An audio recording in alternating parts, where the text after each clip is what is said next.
Stop normalising sadness with depression. Depression and sadness രണ്ടും ഒന്നല്ല. ഇന്നത്തെ കാലത്ത് എന്തെങ്കിലും ഒരു ചെറിയ വിഷമം വന്നാൽ പോലും അതിനെ ഉടനെ ഡിപ്രഷൻ ആക്കാൻ വേണ്ടിയിട്ടാണ് എല്ലാവരുടെയും ഓട്ടം. എന്തെങ്കിലുമൊക്കെ നഷ്ടപ്പെടുമ്പോഴോ ഒരു ബാഡ് എക്സ്പീരിയൻസ് വരുമ്പോഴോ നമുക്ക് തോന്നുന്ന ആ ഒരു സങ്കടമില്ലേ, അതൊരു നാച്ചുറൽ ഇമോഷൻ മാത്രമാണ്.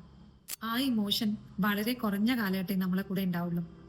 ഒരു നല്ലൊരു സൊല്യൂഷൻ വന്നു കഴിഞ്ഞാൽ നമുക്ക് മൂവ് ഓൺ ചെയ്യാൻ എളുപ്പത്തിൽ പറ്റും. അത് ഡിപ്രഷൻ അല്ല. ഇനി ശരിക്കും ഡിപ്രഷൻ ഉള്ള ഒരാള് നെഗറ്റീവ് തോട്ട്സിന്റെ ഒരു ലൂപ്പ് എന്നൊക്കെ പറയാം, അതിന്റെ പെട്ടിരിക്കുന്ന ഒരവസ്ഥയിലായിരിക്കും ഉണ്ടാവുക. എന്നെ കൊണ്ട് ഒന്നിനും സാധിക്കില്ല, ഞാൻ ബെറ്റർ അല്ല, ഞാൻ വളരെ ഒരു ലൂസറാണ് എന്നുള്ളൊരു ഫീലിംഗ് ആയിരിക്കും എപ്പോഴും ആ വ്യക്തിക്ക് ഉണ്ടാവുക. ഇത്തരത്തിലുള്ള ഒരു തോട്ടായിരിക്കും അത്തരം വ്യക്തികൾക്ക് ദിവസങ്ങളോ മാസങ്ങളോ നീണ്ടു നിൽക്കുന്നത്. ഒന്നിനോടും ഒരു ഇൻട്രസ്റ്റ് ഇല്ലാതെ ഇവഞ്ച്വലി അത് സൂയിസൈഡിലേക്ക് വരെ എത്താറുണ്ട്.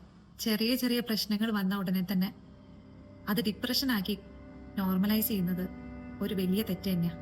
സാഡ്നെസ് എന്ന് പറയുന്നത് ഒരു ഇമോഷനാണ്, നമ്മുടെ സന്തോഷവും ദേഷ്യവും ഒക്കെ പോലെ. But depression, it is A disorder.